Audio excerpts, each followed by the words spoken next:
सो hi everyone, नमस्ते, सत श्री अकाल, केम छो, राधे राधे, अस्सलाम वालेकुम, जय हिंद। सो मैं हूं वैशाली और जी कैन करंट अफेयर्स में और welcome to CUET by Adda 24/7। So guys, आज जो हम टॉपिक पढ़ने वाले हैं इकोनॉमिक सर्वे एंड बजट, उससे एक से दो क्वेश्चन जरूर आते हैं आपके एग्जामिनेशन में, है ना। तो ये सेशन आपके CUET UG PG one day entrance examination और जो आपके अदर यूनिवर्सिटी एंट्रेंस एग्जामिनेशन होते हैं उसके लिए बहुत ज्यादा यहाँ पर यूजफुल रहने वाला है। एंड स्टैटिक जीके आपके लिए लिटरली बहुत ज्यादा इंपॉर्टेंट है, क्योंकि जो हमारे पुराने स्टूडेंट्स हैं उनको भी पता होगा, जो हो सकता है इस बार ड्रॉप लियो प्रिपेयर कर रहे हो, तो आपको पता है कि स्टैटिक कितना इंपॉर्टेंट है ना। काफी ज्यादा क्वेश्चंस आपके स्टैटिक से पूछे गए हैं and also from the current affairs as well. तो स्टैटिक अगर आपने पिछले सीरीज को नहीं देखा है, पिछले जो टॉपिक्स हमने पढ़ा दिया उसको नहीं देखा है, तो फटाफट से जाके उन टॉपिक्स को जरूर से जरूर विजिट कर लीजिएगा, बिकॉज बहुत इंपॉर्टेंट है यार। मतलब मैं लिटरली बता रही हूं, बहुत ज्यादा इंपॉर्टेंट है स्टैटिक के टॉपिक सारे, है ना। चलिए, सो लेट्स स्टार्ट। तो हम आपके लिए इस सीरीज को यहां पर कंटिन्यू करते हैं और आज हम पढ़ने वाले हैं economic survey and budget. Start करने से पहले I would like to tell you what do you mean by economic survey और what do you mean by budget. तो एग्जाम्पल से समझते हैं, सबसे अच्छा होता है लाइफ टाइम एग्जाम्पल। देखिए, सबसे पहले याद रखिएगा, एक टर्म आता है फाइनेंशियल ईयर। क्या आता है बेटा? एक टर्म आता है फाइनेंशियल ईयर। अच्छा, अगर हम फाइनेंशियल ईयर की बात करें तो वो स्टार्ट कब से होता है? वो आपके 1 अप्रैल से स्टार्ट होगा और आपका कब तक जाता है गाइस? ये जाता है आपका 31 मार्च तक। क्लियर बात है? तो आपका जो इकोनॉमिक आपका जो फाइनेंशियल ईयर है तो वो 1 अप्रैल से स्टार्ट होगा एंड 31 मार्च तक जाएगा। ये आपको दिमाग में रख लेना है, जिसे हम वित्तीय वर्ष कहते हैं ना, फाइनेंशियल ईयर कहते हैं। अब देखो क्या होता है कि सपोज मान लो, अगर हम बात करें, ये कौन है? ये आपकी कौन है? ये आपकी मम्मी है, ठीक है।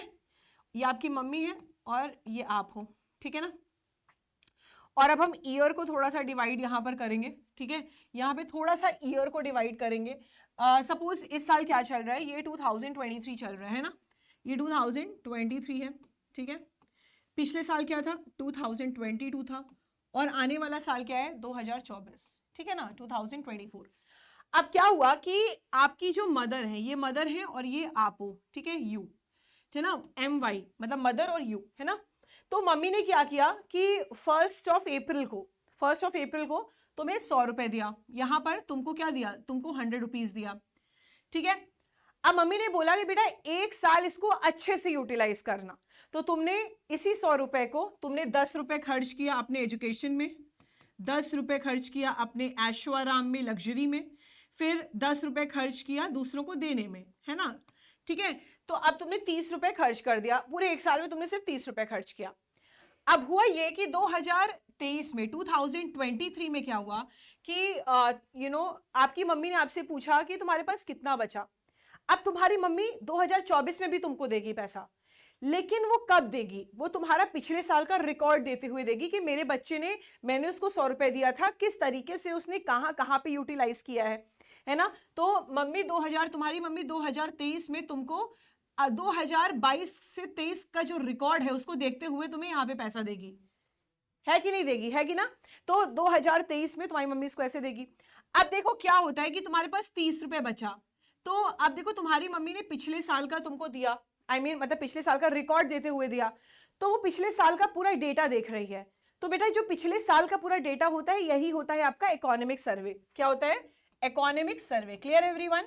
तो पिछले साल का डेटा क्या बोलते हैं? इकोनॉमिक सर्वे बोलते हैं। और इसी को मद्देनजर रखते हुए मतलब आपके पिछले साल के डेटा को मद्देनजर रखते हुए आने वाले साल में तुमको कितना पैसा देगी, ये तुम्हारा यहाँ पे डिटरमाइन कर देता है ना। तो 2023 में मम्मी ने तुमको देखा, तो तुमने 70 रुपए बचाया, फिर मम्मी ने तुमको 40 रुपए और दे दिया, तो तुम्हारे पास कितना बचा? 7, 8, 9, 10, 11, 110 रुपए बचा। अब 110 रुपए तुम्हारा क्या हो गया? अब मम्मी ने बोला बेटा आने वाले साल में तुमको 110 अच्छे से यूटिलाइज करना है। अब आने वाले साल में, मतलब जो 2023 से 2024 का फाइनेंशियल ईयर होगा, सिर्फ फाइनेंशियल ईयर की बात हो रही है, 1 अप्रैल से 31 मार्च की बात हो रही है। तो एक साल में तुमने किस तरीके से यूटिलाइज किया, ये तुम्हारा बजट हो जाएगा, ठीक है। तो आई थिंक अब तुमको अच्छे से क्लियर हो गया होगा, दिमाग खोल के बैठो, अच्छे से क्लियर हो गया होगा कि पिछले साल का डेटा डिटरमाइन करता है आपका इकोनॉमिक सर्वे, और आने वाले जो साल का डेटा होता है वो तुम्हारा बजट होता है। Is that clear? बहुत अच्छे से समझ में आ गया। चलो अब हम स्टार्ट करते हैं यहां पर इकोनॉमिक सर्वे और बजट। तो सबसे पहले हम यहां पर देखेंगे हमारे जो फाइनेंस मिनिस्टर हैं निर्मला सीतारमन। देखो इससे बहुत ही वैसे क्वेश्चंस आते हैं, लाइक बहुत ही वन लाइनर्स फॉर्म में क्वेश्चंस आते हैं। एंड जो इंपॉर्टेंट है मैं आपको इसमें ऑलरेडी बता दूंगी, इसमें सब नहीं पढ़ना, जो जो इंपॉर्टेंट है उसको हम यहाँ पर पढ़ेंगे, है ना। तो देखो यूनियन फाइनेंस मिनिस्टर है हमारी, वित्त मंत्री है हमारी निर्मला सीतारमन, निर्मला आंटी। इन्होंने 2023 का जो बजट पब्लिश किया है वो इस बार 5th टाइम किया है ना, 5th टाइम किया है। अब आने वाला बजट कब होगा बेटा, 2024 में। तुमको पढ़ना कब है, तुमको अभी का भी पढ़ना है, वहां का भी पढ़ना है उसका, तभी जब तुम 24 में पढ़ोगे, तभी जब तुम 23 में पढ़े रहोगे तभी 2024 का भी बजट समझोगे, है ना। तो देखो union finance minister Nirmala Sitharaman ji, उन्होंने 5वीं बार इस बार बजट पब्लिश किया है, ठीक है ना। अब देखो कब किया था बेटा, ये 1 फरवरी को इन्होंने बजट पब्लिश किया था, ये चीज आपको यहाँ पर याद रखनी है। 1 फेब को यहाँ पे बजट पब्लिश हुआ था। अब फाइनेंशियल ईयर 2023-24 के लिए हुआ था, क्लियर बात है। चलो आगे बढ़ते हैं। ये जो बजट था 2023 का, ये आपके अमृत काल का बजट था। अब what do you mean by Amrit Kaal? देखो अमृत काल शब्द का जो पहली बार इस्तेमाल किया गया था वो माननीय प्रधानमंत्री नरेंद्र मोदी जी के द्वारा किया गया था आपके 75th इंडिपेंडेंस डे पर, 75th स्वतंत्रता समारोह के दौरान, ठीक है ना। जब उन्होंने 25 वर्षों के लिए देश के लिए एक नया रोड मैप यहां पर पेश किया था। साथ ही साथ मोदी जी ने कहा था कि अमृत काल का उद्देश्य भारत के जितने भी सिटीजन है, नागरिक है, उनके जीवन में सुधार करना है, गांव और जितने भी शहर हैं उनके बीच विकास में विभाजन को कम करना है, जो डिफरेंसेस हैं उसको कम करने हैं। साथ ही साथ लोगों के जीवन में सरकार के जो आपका इंटरफेरेंस होता है, हस्तक्षेप, ठीक है, उसको करना है और उसको कम करना है। और यहाँ पे नवीनतम तकनीका का स्वागत करना है, जो अभी इनोवेटिव टेक्नोलॉजीज यूज की जा रही है तो उसको हम यहाँ पे एक्सेप्ट करेंगे, एक्नॉलेज करेंगे, है ना। तो यही आपका अमृत काल का मतलब होता है। अब देखो ये बजट अमृत काल का पहला बजट था, है ना। तो अब देखो ध्यान से, ये बेटा एक फाउंडेशन ले करता है India@100 का, ठीक है। अब ये एक फाउंडेशन ले करता है, एक ब्लूप्रिंट तैयार करता है हमारा आने वाला बजट, अब आने वाले 100 साल में किस तरीके से सारी चीजें गवर्न की जाएंगी। और सबसे इंपॉर्टेंट जो चीज है, according to the budget 2023, according to the budget 2023 बेटा इस बार हमारी इकोनॉमी कितने परसेंट से ग्रो कर रही है? हमारी इकोनॉमी ग्रो कर रही है आपके 7% से, है ना, 7%। तो if your in your examination if it is asked कि आपकी इकोनॉमी कितने परसेंट से ग्रो कर रही है, सो याद रखना 7% से आपकी इकोनॉमी यहाँ पर ग्रो कर रही है। चलो आगे बढ़ते हैं। अब देखो बहुत सारी चीजें हैं आपके लिए जो इंपॉर्टेंट है, we are going to study. ये जो आपका यहाँ पर यूनियन बजट है, ये आप क्या होता है, यूनियन बजट आपका फाइनेंशियल रिपोर्ट तैयार करता है in which sector you are going to spend your money, कौन कौन से सेक्टर्स में आप अपने पैसे को खर्च करेंगे, इन्वेस्ट करेंगे। तो यहाँ पे बहुत सारे सेक्टर्स होते हैं जहां पर हम यहाँ पे पैसे को खर्च करते हैं। वो सेक्टर्स कौन कौन से हैं? जैसे आपके ministry of defence, ministry of road transport and highways, ministry of railways, ministry of consumer affairs, food and public distribution, ministry of home affairs, उसके बाद ministry of chemicals and fertilisers, rural development, agriculture and farmer welfares, as well as your ministry of communication. Clear बात है। अब देखो यहां पर क्या है, यहां पर जो बजट है, बजट में से तोड़ तोड़ के पैसा हर एक मिनिस्ट्री को लगाया गया है जहां पे जिसकी जो जरूरत है। तो ऑब्वियसली हमने 2023 का बजट जब हमने पब्लिश किया था तो हमने पिछले साल का डेटा देखा था कि कहां क्या जरूरत रही थी, है ना। तो जैसे आपके मिनिस्ट्री ऑफ डिफेंस में 5.94 लाख करोड़ आपका फंड एलोकेट किया गया था। उसके बाद अगर हम बात करते हैं रोड ट्रांसपोर्ट एंड हाईवेज की, तो 2.070 लाख करोड़ का यहाँ पे फंड क्या बोलते हैं एलोकेट किया गया है, पैसा बजट में से निकाल के दिया गया है। मिनिस्ट्री ऑफ रेलवेज में से 2.41 है, consumer affairs and food public distribution में से 2.06 है, साथ ही साथ होम अफेयर्स में 1.96 लाख करोड़ है, केमिकल्स एंड फर्टिलाइजर्स में 1.7 लाख करोड़ है, फिर मिनिस्ट्री ऑफ रूरल डेवलपमेंट में 1.6 लाख करोड़ है, एग्रीकल्चर्स एंड फार्मर वेलफेयर्स में 1.25 लाख करोड़ है, as well as your Ministry of Communication deals with the 1.23 lakh crore. Is that clear everyone? तो ये चीज आपको यहाँ पर याद रखनी है। अब देखो यहाँ पर क्या है, देखो there are 7 priorities, right? सप्त ऋषि 7 priorities। अब इस बार के बजट में 7 priorities रखे गए। कौन कौन से priorities थे एक बार देख लेते हैं। देखो बेटा ध्यान से सुनते रहो, बहुत इंपॉर्टेंट है और फटाफट से धुआंधार तरीके से सेशन को शेयर कर दो, ठीक है ना सभी लोग। चलो तो अगर हम बात करेंगे, देखो इस बार का जो बजट है वो अमृतकाल का बजट है ना। अमृतकाल की मीनिंग मैंने आपको बता दी। अब देखो 7 प्रायोरिटीज कौन कौन सी हैं। इंक्लूसिव डेवलपमेंट, समावेशी विकास। इंक्लूसिव डेवलपमेंट का मतलब क्या होता है? सबका साथ सबका विकास, है ना। आप भी बढ़िए, हम भी बढ़ेंगे, सब लोग मिलके साथ में बढ़ेंगे तो हमारा जीवन बहुत अच्छा चलेगा। तो मतलब ये चीज होती है, सबका साथ सबका विकास, है ना, inclusive development. Next one is reaching the last mile, मतलब जो सुविधाएं हैं, लाइन में जो लास्ट में भी खड़ा है ना, उसको भी वो सुविधाएं मिलनी चाहिए। So this is what reaching the last mile means. Next one is infrastructure and investment. What do you mean by infrastructure and investment? मतलब अब हम जो भी इंफ्रास्ट्रक्चर्स है, मतलब जैसे बिल्डिंग्स हो गई या कोई ट्रांसपोर्ट बनने हैं या कुछ भी बनना है, रोड वगैरह पे निर्माण करना है, या कभी कुछ कोई हॉस्पिटल्स डेवलप करने हैं, गवर्नमेंट हॉस्पिटल्स या गवर्नमेंट बिल्डिंग्स को और मतलब यहाँ पे रेनोवेट करना है, या कोई हमें यहाँ पे मंत्रालय बनाना हो या कुछ भी करना हो, तो हम इन्वेस्ट कर रहे हैं इंफ्रास्ट्रक्चर पर। उसके बाद अनलीशिंग द पोटेंशियल, मतलब जो हमारे यूथ है उसके पोटेंशियल को बाहर निकालना इसका काम है। उसके बाद ग्रीन ग्रोथ, ग्रीन ग्रोथ का मतलब होता है एनवायरमेंट फ्रेंडली काम, मतलब हम यहाँ पे एनवायरमेंट फ्रेंडली चीजों को यूज करते हुए हम कैसे ग्रो करते हैं, ये आपके बजट में बताया गया। उसके बाद फाइनेंशियल सेक्टर, जो हमारा वित्त सेक्टर है यार, ऑब्वियस सी बात है, इंडिया कैसे रन कर रहा है, इंडिया रन कर रहा है, हमारी सबसे जो इंपॉर्टेंट चीजें वो होती है इकोनॉमी।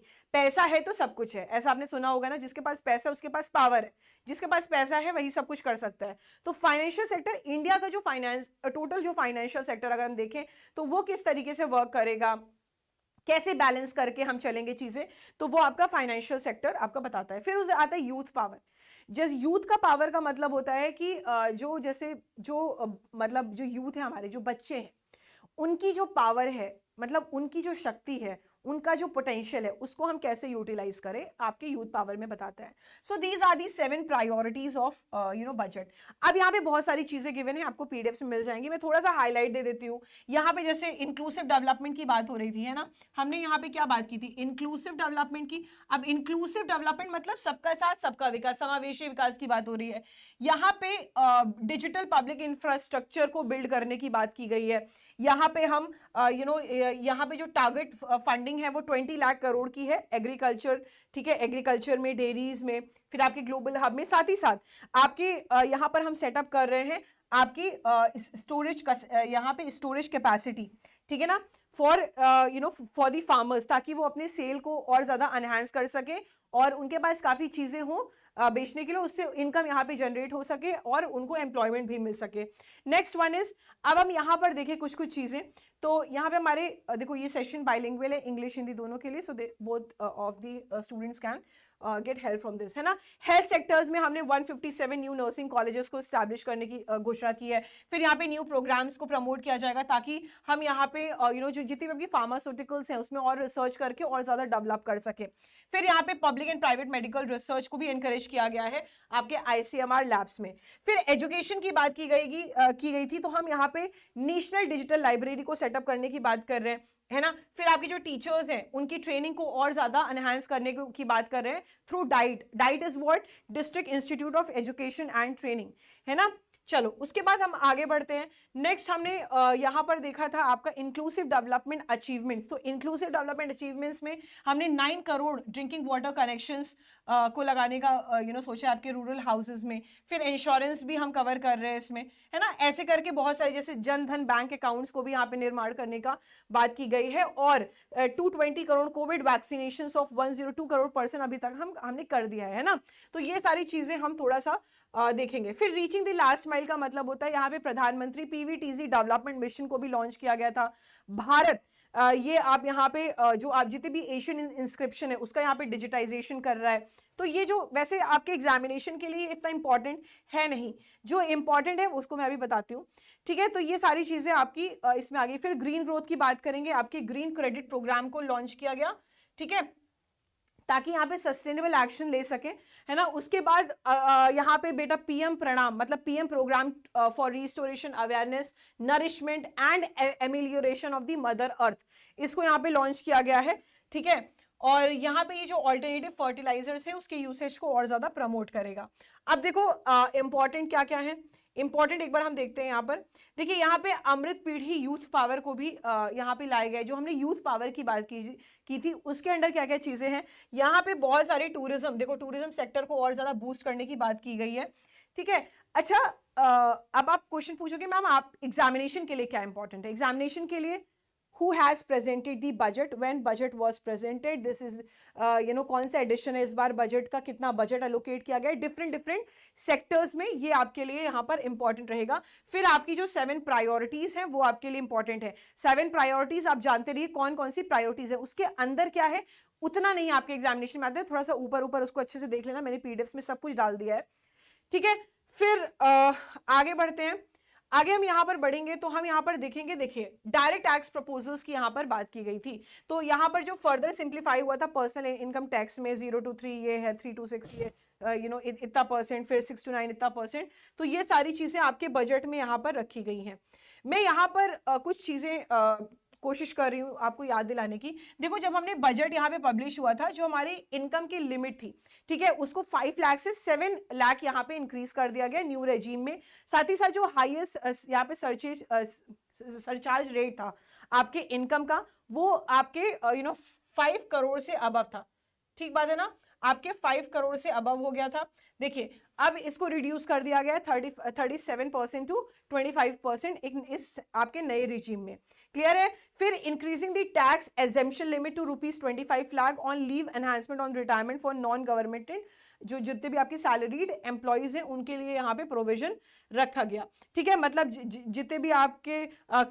जितने भी आपके सरकारी वेतनभोगी कर्मचारी हैं उनके लिए सेवानिवृत्त पर अवकाश नगदीकरण पर कर छूट की सीमा को बढ़ाकर ₹25 लाख यहां पर कर दिया गया है, ठीक बात है यहाँ पर, क्लियर एवरीवन। अब देखिए ये बहुत इंपॉर्टेंट चीज है, पैसा आता कहां से, पैसा जाता कहां है। देखो वेयर डज रूपी कम फ्रॉम, रुपीज आता कहां से, पैसा कहां से आता है हमारी इकोनॉमी में, ये थोड़ा सा इंपॉर्टेंट फैक्टर है।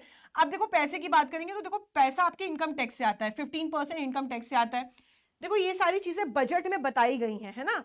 पैसा आता कहां से अभी प्रेजेंट में, तो ये इनकम टैक्स से आ रहा है, यूनियन एक्साइज ड्यूटीज से 7% आ रहा है, कॉर्पोरेशन टैक्स से 15% आ रहा है, गुड्स एंड सर्विस टैक्स से 17% आ रहा है, बोरोइंग एंड अदर लाइबिलिटी से 34% आ रहा है, नॉन टैक्स रेसिप्ट से 6% आ रहा है, नॉन डेप्ट कैपिटल रेसिप्ट से 2% एंड कस्टम से 4%। तो ये सारे पैसे आप यहां से आ रहे हैं। अब जा कहां रहे हैं, ऑब्वियसली कहीं से आएगा तो कहीं से जाएगा, तो जा कहां रहे हैं, पेंशन्स में 4% पेंशन्स में चला जा रहा है, आपके states share taxes and duties में 18% जा रहा है, finance commission and other transfers में 9%, फिर आपकी जो सीएसएस है सेंट्रल आपके सेंट्रल सेक्टर स्कीम्स में 17%, डिफेंस में 8%, सब्सिडीज में 7%, फिर सेंट्रली स्पॉन्सर्ड स्कीम्स में 9% एंड इंटरेस्ट पेमेंट में 20%।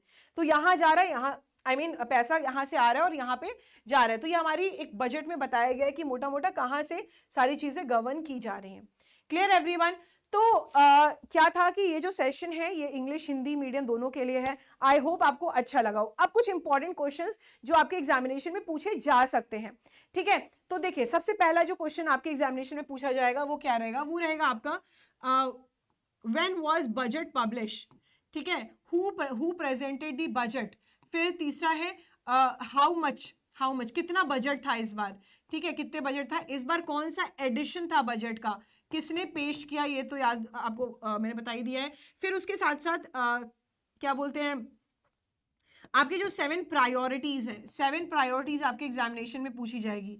उसके साथ ही साथ 7 प्रायोरिटीज के अलावा आपके जो डिफरेंट सेक्टर्स में बजट को एलोकेट किया गया है वो आपके पूछा जाएगा। आपकी economy according to the Indian budget, आपकी इकोनॉमी कितने परसेंट से ग्रो करेगी, सो इट इज 7%, ठीक है। अकॉर्डिंग इस फाइनेंशियल ईयर में इकोनॉमी कितनी ग्रो करेगी according to the budget, so it is 7%, है ना। फिर उसके बाद आपका वेयर डज रूपी कम फ्रॉम, और एक जो टैक्स वाला मैंने पढ़ाया है वो। तो ये सारी चीजें 7 to 8 to 9 क्वेश्चंस आपके एग्जामिनेशन में आ सकते हैं बजट से। तो ये टॉपिक आपका यहीं पे ओवर होता है। I hope you like the session, like कर देना यार, सेशन को फटाफट से शेयर कर देना अपने सभी दोस्तों, ग्रुप्स और हर जगह। और साथ ही साथ छठ पूजा के पावन अवसर पर हम आपको मैक्सिमम डिस्काउंट दे रहे हैं on the all the courses and e books सब पर use coupon code Y455 to get the maximum discount, है ना। Y455 कूपन कोड आपको यूज करना है मैक्सिमम डिस्काउंट के लिए। और 17th of November से बैच स्टार्ट हो गई है, so just go and enrol if you are not enrolled till yet and for your serious preparation, है ना। So guys, thank you so much for joining this session of today. I hope you love the session. मिलते हैं next series में, static के। Until then, bye bye, love you, take care, जय हिंद।